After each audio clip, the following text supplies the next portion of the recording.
आज के वीडियो में जानेंगे क्वांटम नंबर। जो पिछला वीडियो में हमने क्या किया था, इसको छोड़ दिया था, ये समझा था कि उसके रूल क्या हैं, अबाउ नियम और हुंड का नियम, पाउली का नियम, बोरबरी का नियम। ठीक है, तो इसमें क्वांटम संख्याएं जानेंगे। क्वांटम संख्याएं का जिक्र किया था हमने, आज जानेंगे रियलिटी क्या होती है, यह कितने प्रकार के होते। तो क्वांटम संख्याएं वह संख्याएं होती हैं जो हमें बताती हैं किस तरह से इलेक्ट्रॉन, जैसे कि कोई परमाणु है, ये नाभिक है, इसमें कक्षाएं हैं, ये कक्षाओं का काम होता है, जैसे के, एल, एम और एन, ये जो है कक्षाएं होती हैं।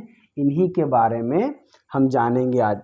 तो सबसे पहली क्वांटम संख्या होती है मुख्य क्वांटम संख्या। मुख्य क्वांटम संख्या, इसको अंग्रेजी में कहते हैं मेन प्रिंसिपल क्वांटम संख्या। ठीक है, तो प्रिंसिपल क्वांटम संख्या जानेंगे क्या होती है। तो ये जो है कोष को बताता है, कोष ये होता है कोष, तो कोष को बताएगा कि ये क्या होता है इसमें। तो इसे n से डिनोट करते हैं, मतलब इसे n से प्रदर्शित करते हैं, n से प्रदर्शित करते हैं। जो है ये कोष को बताता है कि इसमें कितनी संख्या होती है, ये अभी हम निकाल के बताएंगे। दूसरा होता है द्विगंशी क्वांटम संख्या। द्विगंशी क्वांटम संख्या, द्विगंशी क्वांटम संख्या, तो ये L होता है, मतलब ये उपकोषों को बताता है या कक्षक को बताता है। किसको बताता है? ये कक्षक या उपकोष को बताता है। इसे L से प्रदर्शित करते हैं, L से डिनोट करते हैं या प्रदर्शित करते हैं।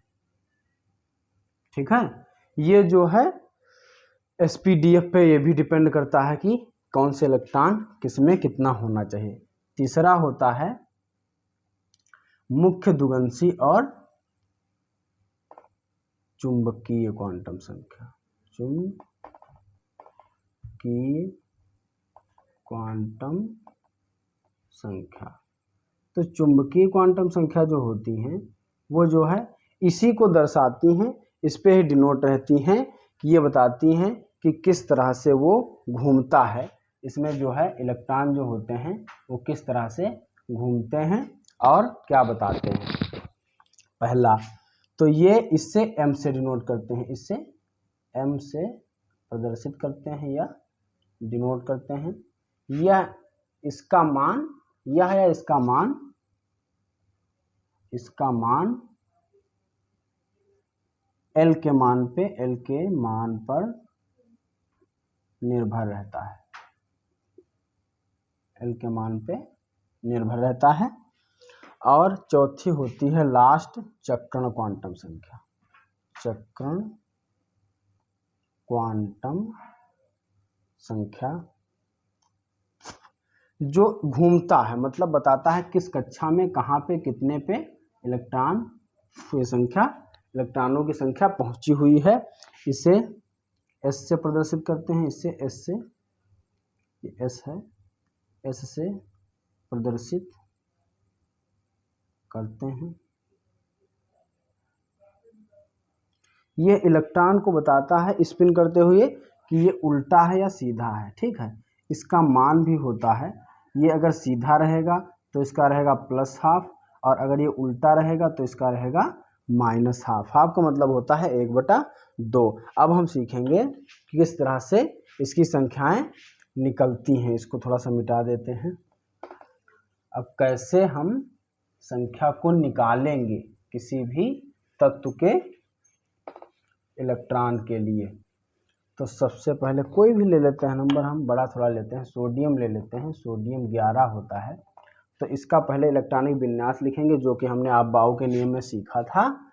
तो इसको, इसका 1s2 2s2 2p6 6 4 10 और 3s1, ये हो गए 11।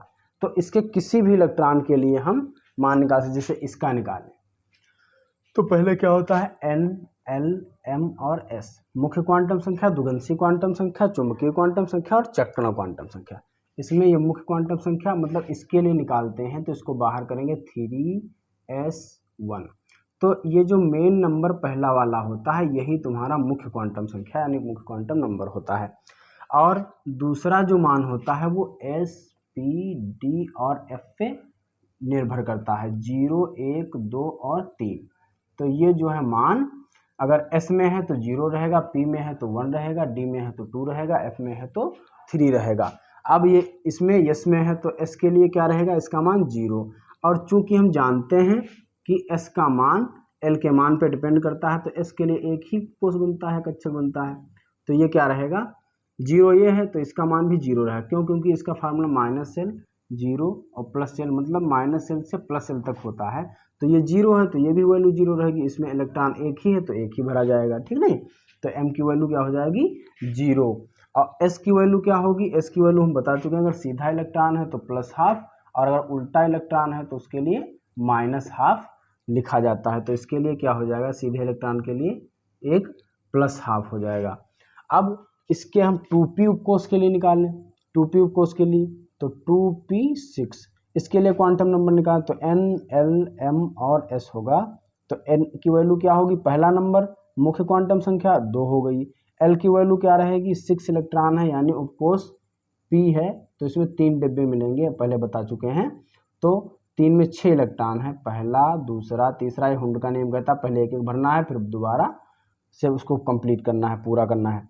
तो ये क्या होगा, l की वैल्यू, ये p में है तो p के लिए वैल्यू क्या रहेगी आपकी 1, तो ये 1 हो गई।